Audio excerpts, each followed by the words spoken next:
Hi, my name is Jane Meredith. This is my latest book, which is co-written with Gede Parma, my oftentimes co-author, and also includes essays from 10 other amazing reclaiming teachers and priestesses. So I'm going to read a little bit out of Pearl Pentacle, an extract out of the section on love. And this is from an essay that Theo and I co-wrote, and it's called Love is a Revolution.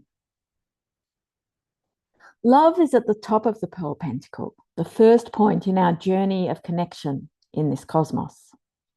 Love is what we feel as we gaze into the eyes of our lover.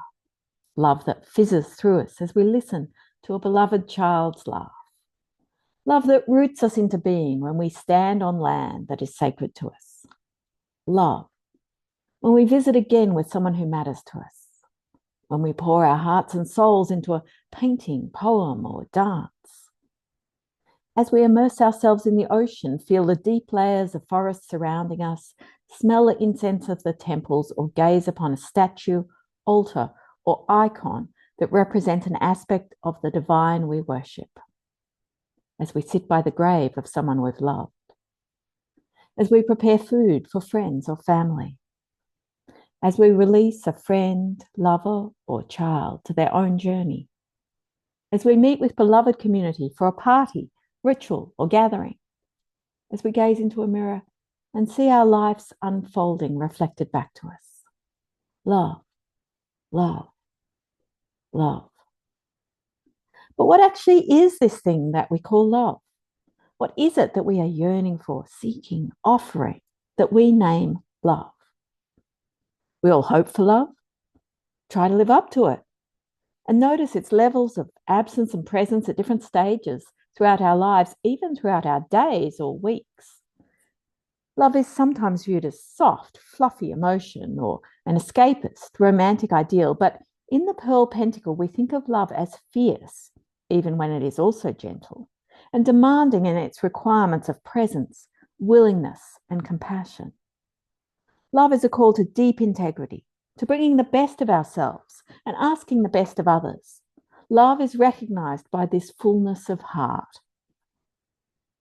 The Pearl Pentacle arises from the Iron Pentacle, which means that the point of love arises from the first iron point, sex. Sex, that gritty entry point to life that all of us experience, being born from the sex of an egg and sperm, born into a life and death existence that continually arcs both away from and towards union of various kinds. Only once we are born, embodied, can we experience love. So sex does come first. We don't have to learn to be born, to be alive in the life force, but love is something we do learn, and ideally it's a lifelong learning. We can also think of other ways that sex leads into or even creates love, the creation of deep intimacy through lovemaking, the birth of a child that leads to our love for that child, the inspiration to follow a particular path, followed by learning to love that path. Way back at the beginning of things, that is, the beginning of life on this planet, there were single-celled organisms who multiplied by dividing themselves, perfect replicas, asexual reproduction. Still, we can think of the sex of sunlight onto sea, of the division of self to create more selves, of the great love, light, life force beaming through this whole adventure. And then at some point, sexual reproduction occurred, the combination of the cells from two different beings, resulting in a third, yet again different being. Is this love, this joining of cells together into the creation of a new thing? It's in our lineage. We're created out of that. Each of us carrying the legacy of cells meeting and joining and dividing. Love of the stars, the dust of whom we are, whose atoms we are made of. Love of sea and sunlight. Love of living creatures for life and more life, unfolding life. We can take this even further when we consider our existence and even every breath. We've come so far from those single-celled ocean beings at the beginning of life, and yet each breath we take is sustained by the green life of trees and plants, both ocean and land-based. meditating on the essential sex of plants and animals as our carbon dioxide and their oxygen coming into and affirming life, maybe even sitting with a tree for this meditation, deepens our feeling of profound belonging, connection, and love. The trees themselves are linked to other lives through the mycelial web with a deep collective care for their whole forest or ecosystem, demonstrating to us what it is to love, to be loving participants of this fractal of life and love on Earth. Dawn Isadora, a reclaiming and fairy priestess, articulates what she calls bridges that might help a person to move from and with the Iron Pentacle into Pearl. More information later in the book. She names the bridge from sex to love, connection. Through connecting with others in meaningful ways, even for a moment, we expand opportunities for intimacy and deepen our capacity to be loving and loved. There are multiple, infinite connections that exist between ourselves and the world. And by meditating on those, observing and engaging with them, we may discover the love that is available to us in all moments and in diverse ways. Through connection, love unfolds in ways we're not expecting or even specifically hoping for. It could be that there are people who admire and send us love simply from hearing stories about us or witnessing the impact of our love in others. Failures and lack of connection can leave us stumbling, feeling disconnected from love and even from the life force.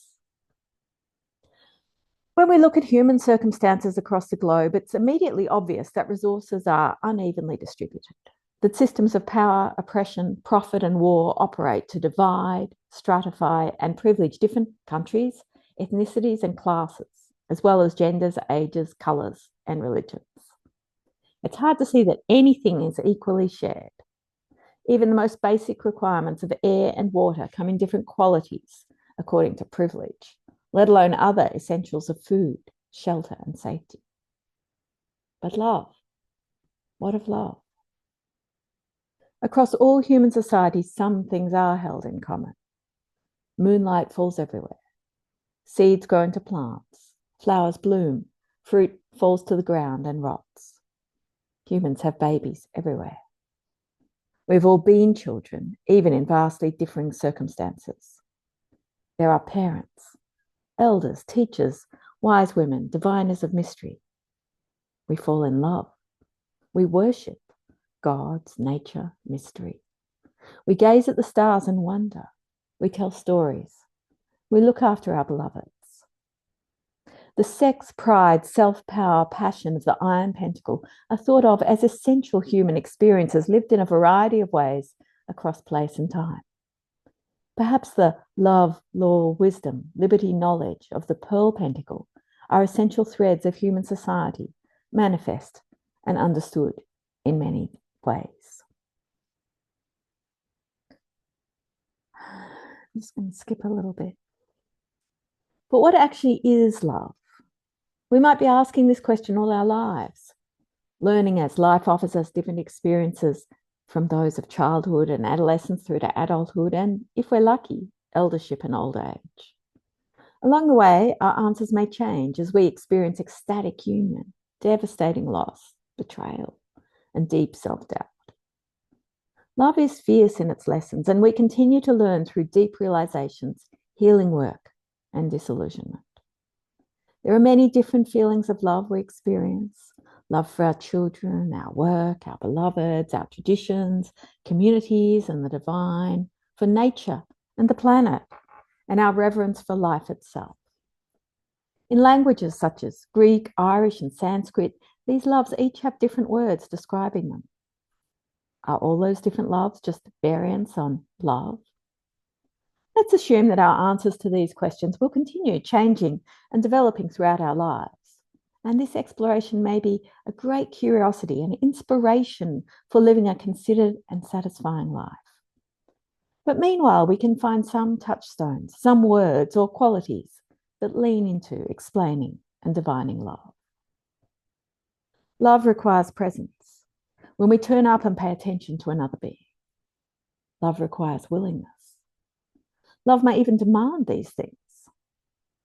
We could examine other key concepts: a willingness to surrender, a presence that allows for trust and generosity of attention. Love teaches us that we can be wrong, that we can fuck up, that we can make mistakes. Love empowers us to acknowledge these errors and, through presence and willingness, make repairs, thus engendering even more opportunity for intimacy and connection. If we are present, then love is possible in a way that it is not when we turn away from beloveds. And these are not only human beings. This beloved could be our garden, a cat, a watershed. If we are willing as well as present, then we are more able to listen, learn, reflect, and grow. Love may be patient and kind, as written in the New Testament, and love calls each of us fiercely to the work of repair and accountability, to growing trust and intimacy. When I, Jane, was in my mid-teens, I had a close friend who was unafraid to tackle the big topics. She was vibrant, artistic, daring, and always seemed to be particularly alive. We both had experienced a lack of belonging, security, and trust in our birth families, but while I had retreated inwards, she had gone in the other direction. I vividly remember her determined breaking down of my uncertainty and doubt around receiving love. She sat on my bed with me and said, "I love you. I love you, Jane. I love you," repeatedly for 10 minutes or more. I couldn't have explained what was happening within me, and certainly I couldn't answer her, but by the end of it, we were both crying. Experiences of love, both giving and receiving, can be so powerful. They don't just break down our walls. They rewrite the ways that we turn up to experience our own potential and our desires and capabilities. My friend did that for me. So that's the start of our essay on love. There are also many essays on these other topics of law, wisdom, liberty, and knowledge in this book, as well as a lot of information about the Pearl Pentacle, many exercises, spells, processes, and rituals to really get into it and participate. So it's available. It's published by Llewellyn, 2025 in March. And I hope you read it and love it. Thanks for watching.